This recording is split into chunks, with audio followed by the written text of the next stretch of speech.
ডাকসু নির্বাচনের মনোনয়নপত্র সংগ্রহ করে শক্তিশালী ছাত্র সংসদ গড়ে তোলার প্রত্যয় জানিয়েছেন ছাত্রনেতারা। শেষ দিনে মনোনয়নপত্র সংগ্রহ করেন ছাত্রদল ও ছাত্র শিবির সহ বিভিন্ন সংগঠনের নেতাকর্মীরা। এ সময় সবার আগে শিক্ষার্থীদের অধিকার নিশ্চিত করার কথাও বলেন তারা। রেজা খানের রিপোর্ট। দীর্ঘ ২৮ বছর পর ২০১৯ সালে নির্বাচনের মাধ্যমে সচল হয় ডাকসু ও ১৮টি হল সংসদ। আগামী ৯ সেপ্টেম্বর ফের অনুষ্ঠিত হতে চলেছে ডাকসু নির্বাচন। এ নির্বাচনে ২৮টি পদের জন্য এক সপ্তাহব্যাপী মনোনয়নপত্র সংগ্রহের শেষ দিনে ছিল উপচে পড়া ভিড়। স্বতন্ত্র প্রার্থীসহ বিভিন্ন ছাত্র সংগঠনের নেতারা মনোনয়নপত্র সংগ্রহ করেন।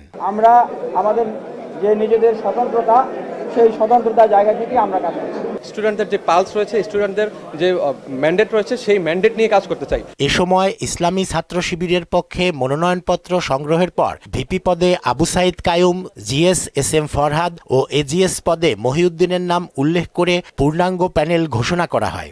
আবু সাদিক কাইম ভাই এবং জিএস পদের জন্য সকলের প্রিয় এস এম ফরহাদ ভাই। পরে বাংলাদেশ জাতীয়তাবাদী ছাত্রদলের পক্ষে মনোনয়নপত্র সংগ্রহ করেন আবিদুল ইসলাম খান। এ সময় শিগগিরই পূর্ণাঙ্গ প্যানেল ঘোষণা করা হবে বলে জানান তিনি। একজন কর্মী হিসেবে আমি আমার মনোনয়নপত্র নিয়েছি।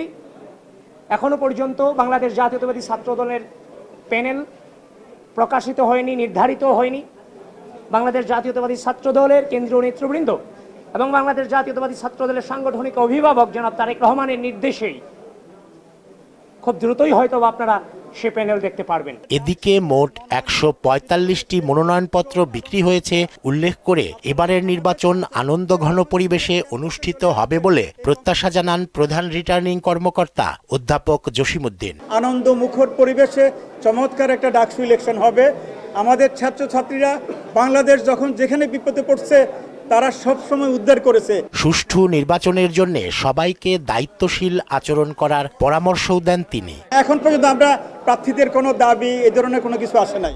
রেজা খান, মোহনা সংবাদ, ঢাকা। চমৎকার।